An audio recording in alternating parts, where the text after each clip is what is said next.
જે આપણા ભારતના સંતો મહાપુરુષો ઋષિ મુનિઓ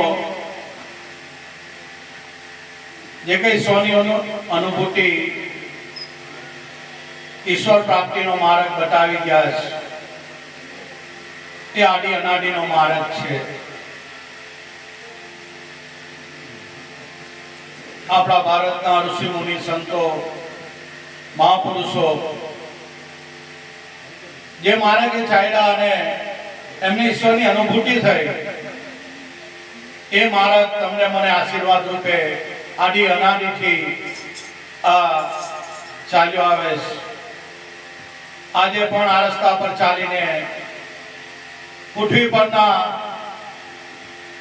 લોકોના હિતમાં સંતો આપણી પર ઉપકાર કરી ગયા છે. એનો ઉપકાર કદી ભૂલાયો નથી. પોતે તો ઈશ્વરની પ્રાપ્તિ કરી અનુભવ કર્યો ને તમારા મારા જેવાને આ રાહ ચીંધી ગયા છે. અને આપણે ભાગ્યશાળી કે ભારતમાં જન્મ થયો છે. ભારતમાં જન્મ થયો એટલે સ્વર્ગમાં આપણો જન્મ થયો. બહુ પરમાત્માની કૃપા કહેવાય. અને વિશેષ કૃપા એ કહેવાય કે જીવનમાં આપણને સાચા સદગુરુનું મળવું થયું. બસ આ પ્રભુની વિશેષમાં વિશેષ કૃપા છે. અને સદગુરુ મળ્યા પછી ભગવાનને હોદવાની જવાનું. જો હોદવા જાય ને ખોડવા જાય તો હજુ ગુરુમાં પૂરો નિશ્ચય બંધાયો નથી. વિશ્વાસ આવ્યો નથી. ગુરુને પહેચાની નથી શક્યા. એવા સદગુરુ અઢામ ઉદાહરણ તરણ તારણહાર સદગુરુ બાલુરામ સ્વામી મળ્યા. આપણી મૂળ ગુરુ ગાડી કેસરથી જોધા બાપાની જગ્યા આ બધો પાવર કેસરથી આવે છે. જે મોકાઈ પાવર સ્ટેશન છે ત્યાંથી બધો સપ્લાય થાય છે. આ બધી ઉર્જા આ બધી ચેતના કેસરથી જોધા બાપાથી ત્યાંથી આ પાવર આવે છે. આપણે ભાગ્યશાળી આવી કેસરી ગુરુ ગાડી જોધા બાપાની જગ્યા મળી એટલે બાપાને વારંવાર આપણા મસ્તક નમી જાય બાપાના ચરણોમાં કે ધન્ય છે કેસરી, ધન્ય તારા ધામને, ધન્ય ગુરુ મારા જોધા બાપાના. આ બાપાનું પીરાણું છે. પીરાણું કળિયુગના જાગતા દેવી જોધર પીર. આપણે અંતરથી પ્રાર્થના બાપાને કરી. આજે પણ પ્રાર્થના સાંભળી બાપા દોડતો આવે છે. પણ ભાઈ બાપા પર શ્રદ્ધા વિશ્વાસ હોવો જોઈએ. ભાવ હોવો જોઈએ. શ્રદ્ધા વિશ્વાસની ભાવની ભક્તિ. બાકી એ વગર બધું અનુરોધ છે ભાઈ. એટલે ખૂબ ખૂબ આપણે બધા ભાગ્યશાળી કેસરથી જોધા બાપાની જગ્યા અને બાપાની પરંપરા છે. બાપાનો પાઠ જ થાય. આ બાપાની જોધરપીની પરંપરા છે. અને એ પરંપરા આપણે એની પર ચાલવાનું છે. જોધરપીરે એક રાતના 12 પાઠ કર્યા. 12 સેવકોને ત્યાં જુદું જુદું અલગ અલગ રૂપ લઈને 12 પાઠ બાપાએ કરેલા. આ બાપાની પરંપરા આદિ અનાદિની પરંપરા. પણ અમુક ભક્તો ભૂલી ગયા છે. દાયરો ને પિક્ચરના ગીત ગાવાનું, નાચવાનું, કૂદવાનું, રૂપિયા પૈસા ઉડાડવા એટલું બધું ડટિંગ છે. એમાં કઈ સાર નથી. સાર આ બાપાના પાઠની અંદર ગૂઢ રહસ્ય છુપાયેલું છે. પણ કોણ જાણી શકે? જેને સાચા સદગુરુ મળ્યા હોય એ આ રહસ્યને જાણે. એવા કેસરીથી નાથુ બાપા આવ્યા અને સદગુરુ બાલુરામ સ્વામી પર અમીની વરસાવી બાપાના આશીર્વાદ આપ્યા. અને સદગુરુ બાલુરામ સ્વામીએ આત્માની અનુભૂતિ કરી, સ્વને જાણ્યા. અને એ જ અનુભૂતિ તમને મને બાપા આપી ગયા છે. એ સદગુરુની કૃપા છે ભાઈ. આમાં આપણી ચાંચ ડૂબે એવી નથી. કારણ કે ઋષિ મુનિઓ જ્ઞાની પુરુષોએ આમાં ગોઠા કાઢા છે. તમારી મારી તો કઈ અવકાશ છે? કાંઈ નહીં. આપણી ચાંચમાં આવે નથી. પણ આ બધી સદગુરુની કૃપા. જો ગુરુની કૃપા થઈ જાય તો ભાઈ બીજું કાંઈ જોઈએ નહીં. એ તત્વની અનુભૂતિ થઈ જાય. એના ઘટમાં જ સ્વનો અનુભવ થાય જો ગુરુની કૃપા થાય તો. પણ આપણે પુરુષાર્થ ગુરુના વચનોમાં સાગોપાન રહેવાનું. આ જોત હળગાવી એ તો આપણે જ હળગાવીએ. ને આપણે જ પાછી બુજાઈ કાઢીએ. પણ સંતો મહાપુરુષો કહેતા હોય કે ઘટો ઘટમાં બ્રહ્મ જ્યોત કા પ્રકાશ હોય રહા, પણ મીઠાના ભેદભાવ તો ગુરુ જ્ઞાન ક્યાં કરે? રાગ ઈર્ષા દ્વેષ મતતું નહીં હોય તો ગુરુ જ્ઞાન શું કરવાનું? કારણ કે ઘટો ઘટમાં બ્રહ્મ જ્યોત છે. સંતો પોકારીને કહીશ, પણ ભેદભાવ નહીં જતો હોય, અહમ આપણું નહીં જતું હોય, એમાં ગુરુ જ્ઞાન શું કરવાનું? કાંઈ નહીં ભાઈ. ગુરુના વચનોમાં રહેવું ભાઈ નાની ઊની વાત નથી ભાઈ. આપણને ઘડીએ ઘડીએ અહમ આવે, બસ એ મોટામાં મોટો આપણો શત્રુ છે. ને અહમ ક્યારે કોનામાં ક્યારે ઘૂસી જાય એ કઈ નક્કી નહીં ભાઈ. એટલે સદગુરુનો હંમેશા વચન પર આપણે લક્ષ્ય રાખવાનું. જે સદગુરુ આપણને આશીર્વાદ રૂપે જે કઈ સુરતા અને શબ્દનો યોગ બતાવ્યો છે, બસ એની પર રહેવાનું. કારણ કે શા માટે? ત્યારે સંતો મહાપુરુષો બોલ્યા કે કોઈ મિલ જાય, કોઈ એસા સદગુરુ મિલ જાય, અને મહાપુરુષો એનું પ્રમાણ આપે છે. કોઈ મિલ જાય ઘટ પીટક અલગ લખાવે, બિન બત્તી બિન તેલ જલતી જોત દિખાવે. જ્યાં સુધી ગુરુએ જોત નથી દેખાડી ત્યાં સુધી ભાઈ સીતારામ કઈ વળે નહીં. ગમે એટલા ફાફા મારીને મરી જાવ પણ સ્વની અનુભૂતિ ના થાય. પણ આપણને તો એવા બ્રહ્મની સદગુરુ, બ્રહ્મ સુશીલ, બ્રહ્મ ક્ષત્રિય અને બ્રહ્મની સદગુરુ બાલુરામ સ્વામી ભેટા. બસ બાપાના આશીર્વાદ મળ્યા, બીજું આપણને શું જોઈએ? એટલે મારા ગુરુભાઈ ગુરુ બહેનો આપણે બહુ ભાગ્યશાળી આવા સદગુરુ આપણને ભેટેલા છે. દરેક ભાવિક ભક્તજનો જોધલપીર બાપાનું આ પીરાણું, જોધલપીર બાપાની આ જાગતી જોત, અને સંતો પોકારીને કહીશ કે મહાપુરુષો એની અગમચેતી એનો ઈશારો આપી જાય છે કે જોડલ જોત સદા જાગતી, તને કૃષ્ણ કહું કે રામ. પણ એ જોત કઈ? જો અનુભવ થાય એ કઈ જોત એ નક્કી થાય. બાકી આ તો આપણે જ હલકે, પણ આ પ્રતીક રૂપે, શાન રૂપે, પ્રેરણા રૂપે આની પછાડ સંતો રહસ્ય મૂકી ગયા છે આની અંદર. એટલે સગળ સ્વરૂપે આપણે પ્રગટ કરીએ છીએ. બાકી એ તો નિર્ગુણ નિરાકાર છે. પણ જ્યારે સત્પુરના વચનોમાં દે અનુભવ થાય ત્યારે આ જોત વસ્તુ શું છે એ સમજાય, એની ઓળખ થાય. એટલે દરેક ભાવિક ભક્તજનો શાંતિ જાળવજો. જોધલપીર બાપાનું જોતનું પ્રાગટ્ય થાય છે. બોલો જોધલ પીર કી જય.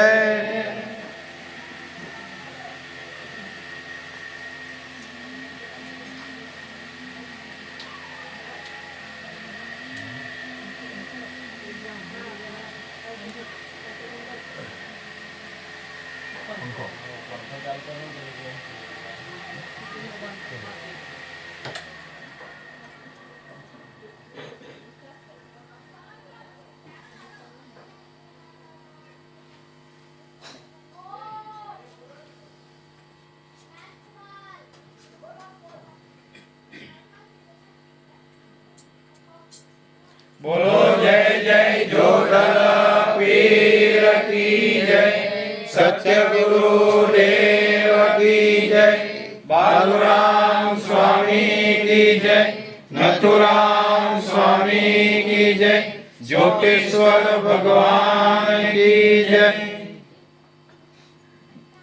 ठीक.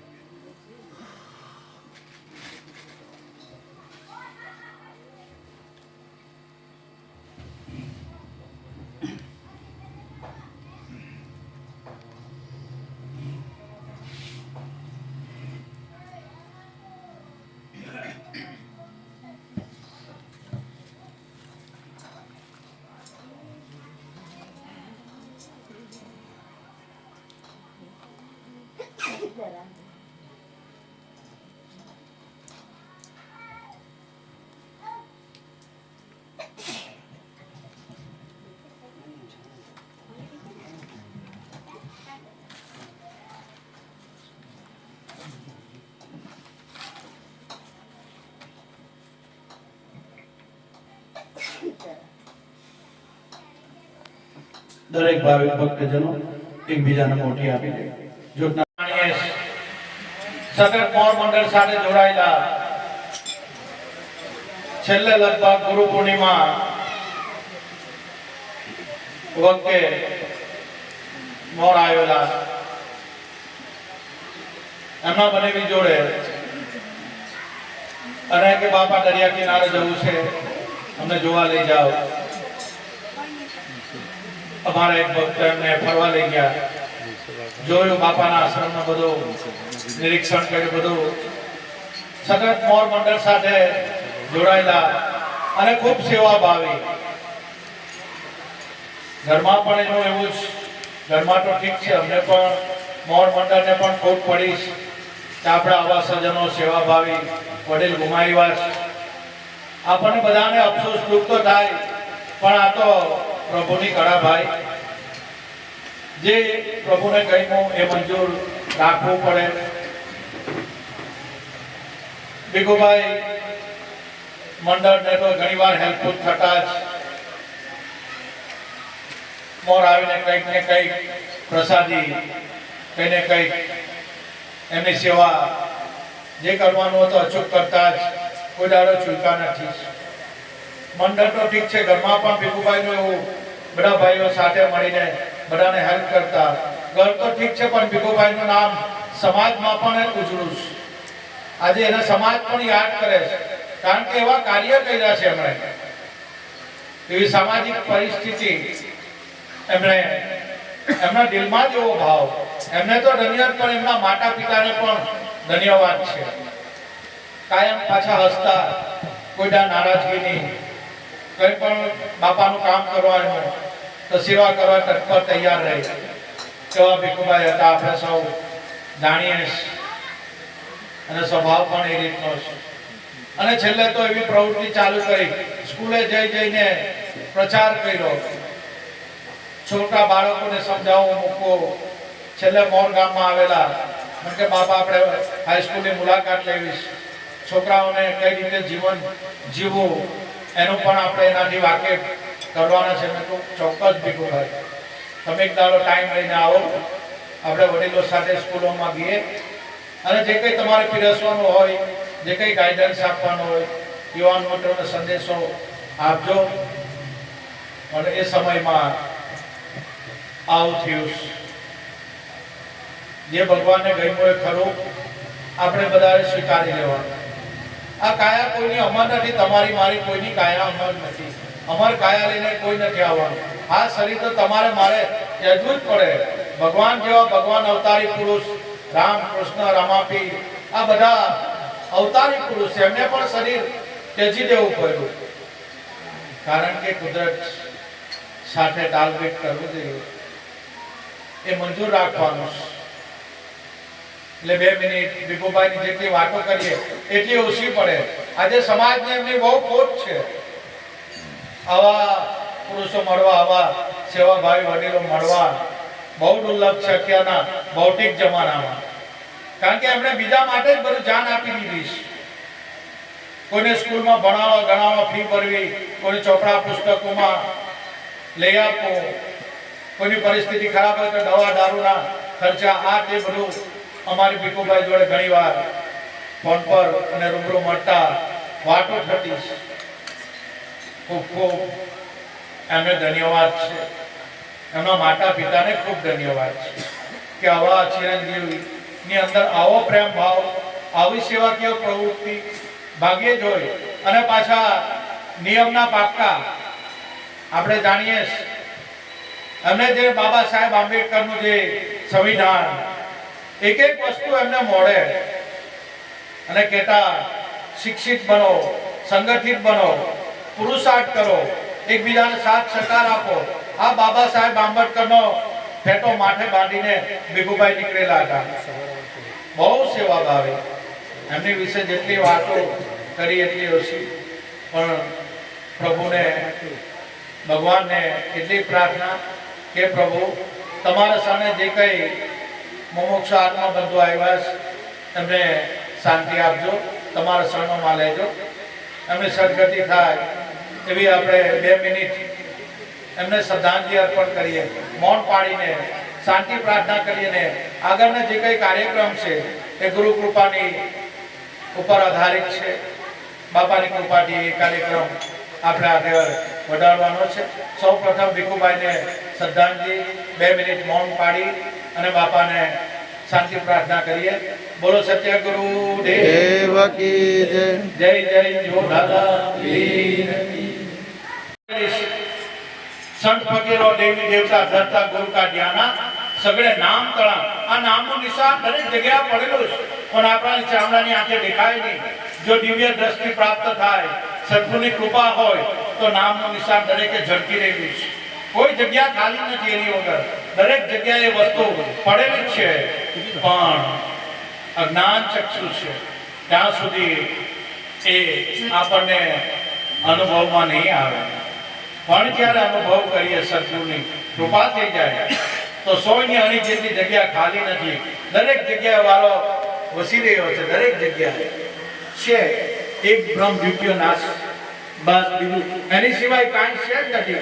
આખું જગત હરિમય છે. એટલે સંતો પોકારી પોકારીને ખાયકાશ અને કહે છે કે મહાપુરુષો એના પ્રમાણો આપણને આપે છે અને એની ઝાંકી આપણને કરાવે છે. પણ જો ઈશારત સમજમાં આવી જાય તો, જો ઈશારત સમજમાં ના આવે અને ઈશારો નક્કી નહીં થાય, એનો અનુભવ નહીં થાય તો ગમે એટલા આમાં માથાકૂટ કરીને મરી જાઓ પણ સ્વની અનુભૂતિ ના થાય. એટલે સંતો બોલ્યા કે નામ ભજન बिना नहीं निस्तारा, जाग जाग मन क्यों सोता, जागृत नगर में चोर ना लूटे, जग मारेगा जम लूटा, जब कर तब कर कोटि यज्ञ कर કાશીમાં જઈને કરવટ મેલાવે તો બી આત્મજ્ઞાન થતું નથી. આત્મજ્ઞાન ગુરુની કૃપાથી થાય અને એક સમર્પિત ભાવ આ જ રસ્તો ખોલો છે. બાકી જ્ઞાન તો બધા બહુ પાસે છે.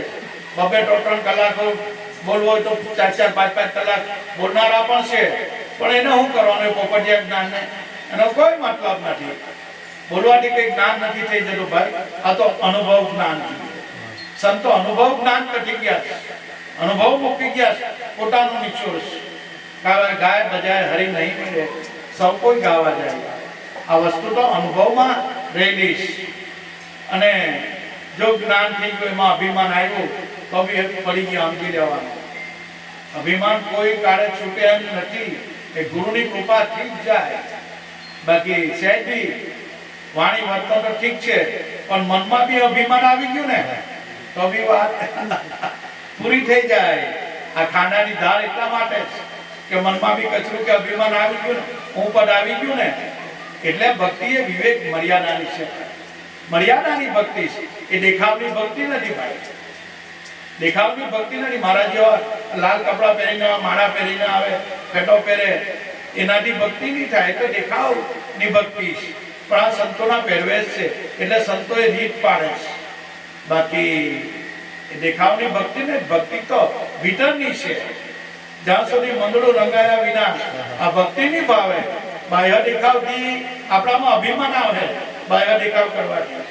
એટલે સંતો એનો નિષેધ કરે કે ભાઈ સદગુરુને સમર્પિત થઈ જાય. સમર્પિતની ભક્તિ છે. બાપાએ આહ્વાન કર્યું કે અલગ ધણી તમે પાટે પધારો. જાડેજાને નક્કી નહીં થતું હતું અને સતી તોરલને સમજાવે.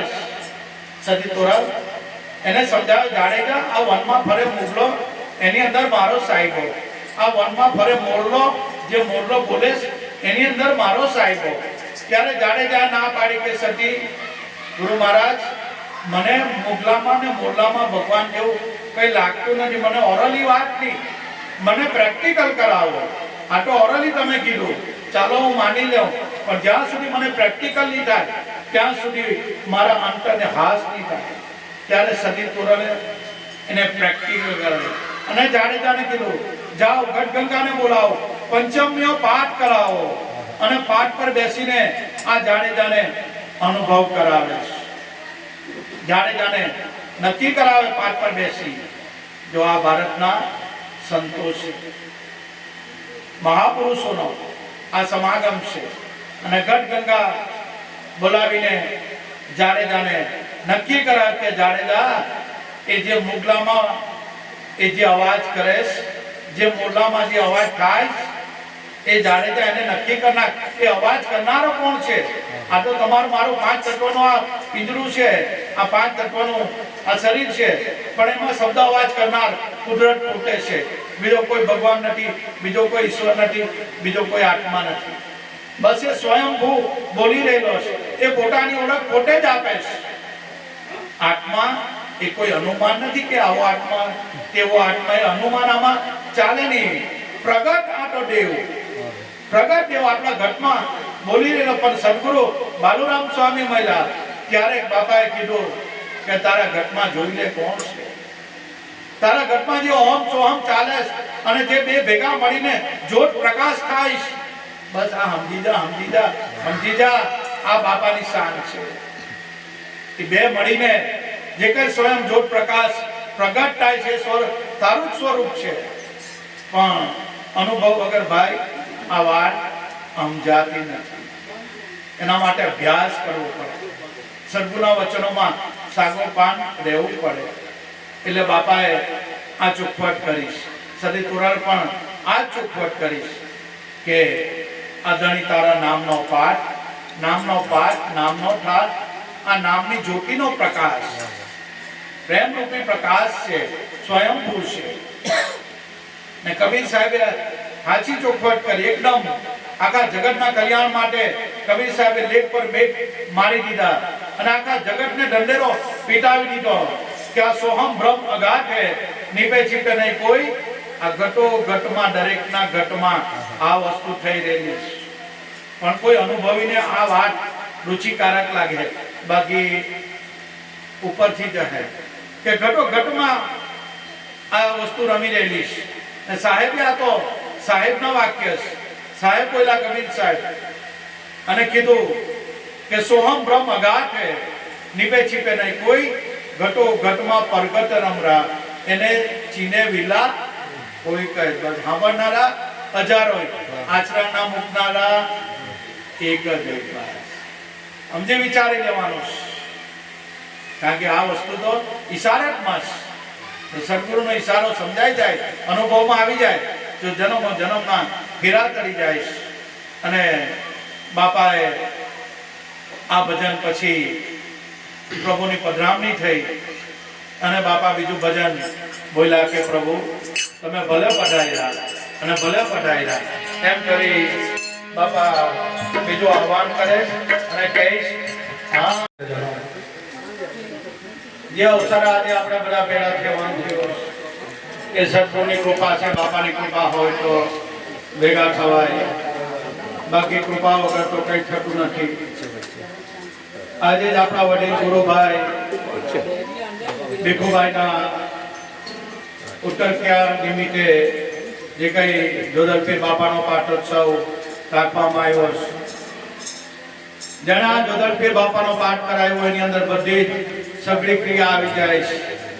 બધું જ હોમ હવન યજ્ઞ, બધું જે કઈ સરાવવાનું મુકાવાનું, ભલે ચાણોદ જાઓ કે તમે હરિદ્વાર જાઓ, ગમે ત્યાં જાઓ, પણ આ બાપાનો પાઠ આવી ગયો, બસ એની અંદર બધું સમાવિષ્ટ થઈ ગયું. આખી સૃષ્ટિનું આ મંડાણ છે.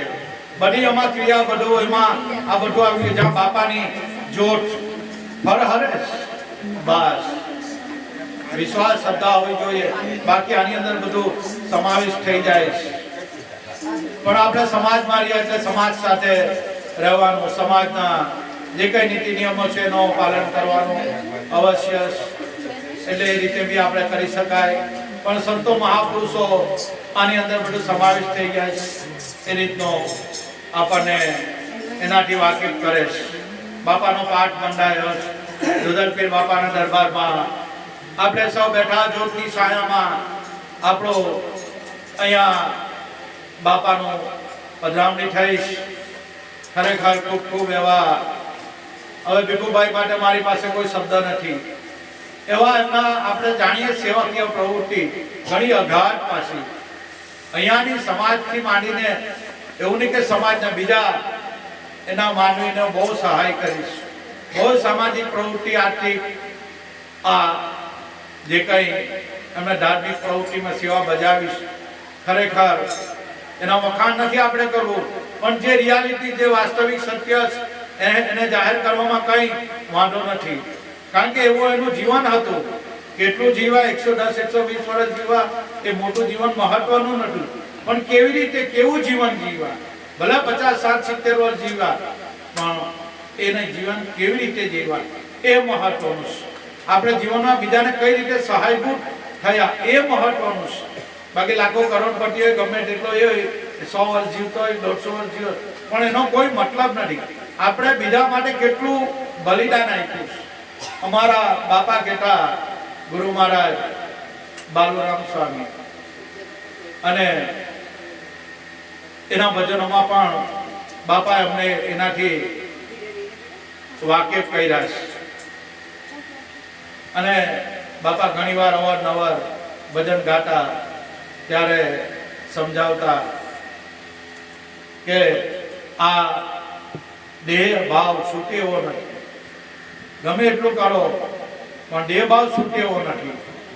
પણ બાપા કે ક્યારે છૂટે? આપણે કાળો કોલસો લઈએ, એને ગમે એટલા સાબુથી નવડાવીએ, મુકાવીએ, ગમે ડિટર્જન્ટ નાખીએ, ગમે ધોઈએ, પણ એ કાળો ને કાળો જ રહે. પણ એને સફેદ કરવો હોય તો અગ્નિમાં તપાવવા પડે, તો એ સફેદ થઈ જાય, એનો કલર બદલાઈ જાય. તેમ આપણને જે સદગુરુએ આપેલું છે, બસ આ દેહ ભાવ એમ નથી જતો. કારણ કે જળ અને ચેતનમાં જે રસ રૂપે જે રહેલો છે એ જડીબુટ્ટી આપણે પકડવાની છે. અને એ જડીબુટ્ટી સદગુરુ પાસે જ છે, બીજા કોઈની પાસે. સદગુરુ સંતો પાસે જ આ વસ્તુ મળશે, બીજા અન્ય કોઈ વ્યક્તિ પાસે આ વસ્તુ નથી. અને એની કૃપાથી જ આપણને આ લાઈન દોરી મળશે, અને એની કૃપાથી જ આપણો અનુભવ આગળ જાય છે. બાકી આ વસ્તુ સંતો પાસે પડેલી છે. કોલસા શેક બની જાય અગ્નિના સંગમાં, નરમાંથી નારાયણ થઈ જાય સદગુરુના સંગમાં.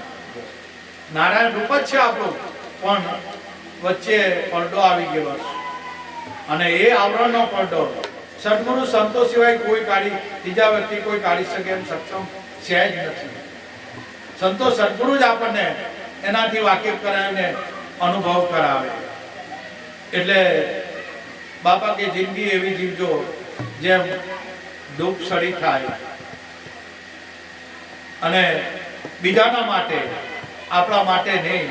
આપણું જીવન જે મળેલું છે, આપણા ફેમિલી તો છે જ, પણ સદા પુરુષાર્થ કરવાનો એનો. ભગવાને કઈ આપણને જે કઈ આપ્યું હોય, તન મન ધનથી અન્યની સેવા કરી રહેવાની, અને જન સેવા એ જ પ્રભુ સેવા છે એમ માનીને બીજાના દુઃખમાં ભાગીદાર બનવાનો, સાથ સહકાર આપવાનો, એકબીજાને પ્રેમ કરવાનો. બસ સંતોનો આ જ સંદેશ. આ કાયા ક્યારે પડી જાય કાંઈ નક્કી નહીં. તમારી મારી કાયા, આ ક્યારે અમારી શ્વાસ ક્યારે નીકળી જાય કાંઈ નક્કી નહીં. આપણા શરીરમાંથી કઈ વસ્તુ જાય કે એ વસ્તુ ગઈ એટલે રામ બોલો ભાઈ રામ, એ શ્વાસ છે બસ.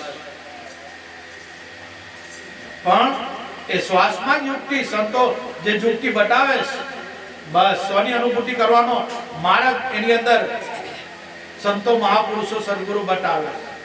જો એનો અનુભવ થઈ જાય તો કોણ જન્મે કોણ તારે કોણ તારે, આ તો જલકી લહેરી જલ સે ઉઠે અને ફિર જલમાં જ સમાઈ જાય. આમાં એવું કાંઈ છે જ નથી, પણ મનથી માની લીધેલું કે હું આ શરીર છું. મોટામાં મોટું અજ્ઞાન આ છે. આપણા શરીરમાંથી શ્વાસ નીકળી જાય, બસ આપણને બધા નફરત કરતા થઈ જાય. બાકી જ્યાં સુધી શરીરમાં શ્વાસ છે ત્યાં સુધી સગા સંબંધી, મા બાપ ભાઈ બેન બધા જ આપણને વાલા લાગે. પણ જ્યારે શરીરમાંથી શ્વાસ નીકળી ગયો તો એક જ સેકન્ડમાં મા બાપ ભાઈ બેન પુત્ર પરિવાર આપણને નફરત કરતા થઈ જાય. કેમ ભાઈ? શું થયું? ચેતન વયું ગયું, ચેતન નીકળી ગયું, પ્રાણ નીકળી ગયો. બસ આ જ ગુરુગમની વિદ્યા છે. અને સાચા સંતો સદગુરુ પાસે જઈને અનુભવ કરી લેવો. એ કળા સદગુરુ પાસે, સંતો પાસે. અને આપણો એક એક શ્વાસ જાય, આ શરીર એક એક ક્ષણ એક એક મિનિટે આ દુર્બળ થતું ચાલ્યું. આ શરીરનું આયુષ્ય ઘટવા માંડ્યું, એક એક મિનિટ એક એક શ્વાસ જાય છે, એ આ શરીર મૃત્યુની સમીપ ચાલ્યું જયું. વસ્તુ સમજવાની ક્યાં છે? આપણે કોણ છે, ક્યાંથી આવ્યા અને પાછું આપણે ક્યાં જવાનું છે? આનો ઉકેલ સદગુરુ કરી આપે, સંતો કરી આપે. આપણું સ્વરૂપ શું છે? બસ કોઈ સદગુરુના પાવડા પકડી લો, બસ તો આ વાત અનુભવમાં આવી જાય તો જન્મ જન્મના ફેરા તરી જાય. બાકી દરેકને માથે કાળ ભમી રહ્યો છે, દરેકને માથે આ પ્રભુની કળા છે, દરેકના શરીર પર આ કાળ ભમર કરી રહ્યો છે. ક્યારે આવશે કાંઈ નક્કી નહીં. આપણે અમારા બાપા ઘણીવાર કહેતા, ખાટા મોટ, પીટા મોટ, બોલતા મોટ, ચાલતા મોટ, માણસ ગળીને છઠ્ઠે ભાગમાં ઠોકર મારીને જતો રહીશ. બસ વાટા પૂરી થઈ ગઈ. જે જાણવાનું તો બાકી રહી ગયો તો મનુષ્ય જન્મ હું કામનો? 84 લાખ ફેરા ફરી ફરીને મનુષ્ય આવે છે અને એક વાર મેં મનુષ્યની યોનિ મળે છે. 84 લાખ ફેરા ફરી ફરીને આવે છે, પછી એક જ વાર આ મનુષ્ય શરીર મળે છે. વિચારવા જેવી બાબત છે. એટલે દેવી દેવતા સંતો પણ, ભગવાનો પણ, અવતારી પુરુષ પણ કહેતા હોય કે મનુષ્ય શરીર અમને મળે તો એનાથી અમે મુક્ત થઈ ગયા. એટલે મનુષ્ય શરીર દુર્લભમાં દુર્લભ મળવું મનુષ્યનું શરીર, અને એ મનુષ્યનું શરીર મળ્યું. બસ એ શરીરની અંદર આ દમ છે, ત્યાં સુધી ખુદાની મુલાકાત કરી શકાય, અલ્લાહને જાણી શકાય, ભગવાનને જાણી શકાય, એને અનુભૂતિ કરી શકાય. બાકી આ શરીરમાંથી શ્વાસ નીકળી ગયો એટલે ગંગાસરી પાનભાઈને સમજાવે, વીજળીના ચમકારે પાનભાઈ આ મોટીડા પરોવી દેવ, નહીં તો અચાનક અંધારું થાય. જોતરે જોતામાં પાનભાઈ દિવસો વહી ગયા. આ 21,600 ને કાળ ભરકી જવાનો. બસ પણ જે શ્વાસમાં સદગુરુનું નામ છે એ શ્વાસ બધા લેખે જાય. કુદરતની બેંકમાં, ભગવાનની બેંકમાં શ્વાસ જમા થાય, અને શ્વાસ વગર, નામ વગર શ્વાસ જે જાય એ ફાલતું જાય, એને કાળ ભરકી જાય. સમયનું નામ જ કાળ છે. ક્યારે તમારા મારા શ્વાસમાંથી, શરીરમાંથી શ્વાસ નીકળી જાય ભાઈ કાંઈ નથી. એટલે ભાઈ વેળાહાર જાગી જાઓ. વીજળીના ચમકારા જેવું તમારું મારું જીવન છે. કાંઈ નક્કીની જેમ આભમાં વીજળીનો ચમકારો આવે તેમ આ શરીરમાંથી ક્યારે પ્રાણ પંખીડું નીકળી જાય ભાઈ કાંઈ નક્કી નહીં. તે પહેલા વેળાહાર પાનભાઈ મોટી પરોવી દે. જે સદગુરુ આપેલું છે એ શ્વાસ ઉશ્વાસમાં એ સતનામ, એ શબ્દનું, એ નામનું અહોનિશ રટણ કરી લે તો તારા ભવ ભવના ફેરા મટી જાય. પછી કોણ જન્મે, કોણ મરે, અને કોણ તરે અને કોણ તારે, આ તો જલકી લહેરી જલસે ઉઠે, જન્મે સમાય એવી વાત છે. વસ્તુ અનુભવમાં રહેલી છે. જ્યારે શિયાળાનો સમય હોય તો પાણી ખરી જાય અને બરફ બને છે, અને ઉનાળો હોય તો બરફ ઓગળી જાય અને પાણી થઈ જાય. બસ આમાં કોઈ આવતું જતું છે નથી. આ એક રૂપાંતર છે. પણ માણસે ઓધળે ઓઢી લીધું છે. હું ખાઉં, હું પીવું, હું બોલું, મારા કોઈરા નોકરી ધંધો ચક્ર, મારા માલ મિલકત બળકત, આ બધું હું અને મારું. ગંગાસરી કહે પાનભાઈ હું અને મારું એ તો મનનું કારણ છે. આ મનનો ધણી ત્યારે મટી જાય. બસ એની વાત છે. અને છેલ્લે સંતોએ કહેવા પડ્યું, અમારા સદગુરુ બાલુરામ સ્વામી બાપાએ ચોખ્ખી સાન અમને સમજાવે.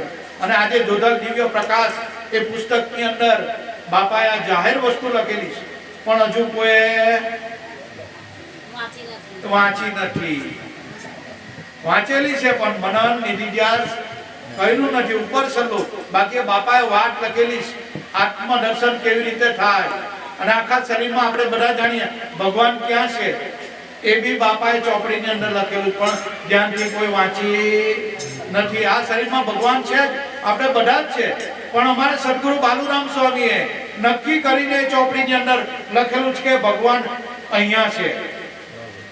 એ જગ્યા બતાવીશ, પણ આજે કોને સમય છે ભૌતિક જમાનામાં.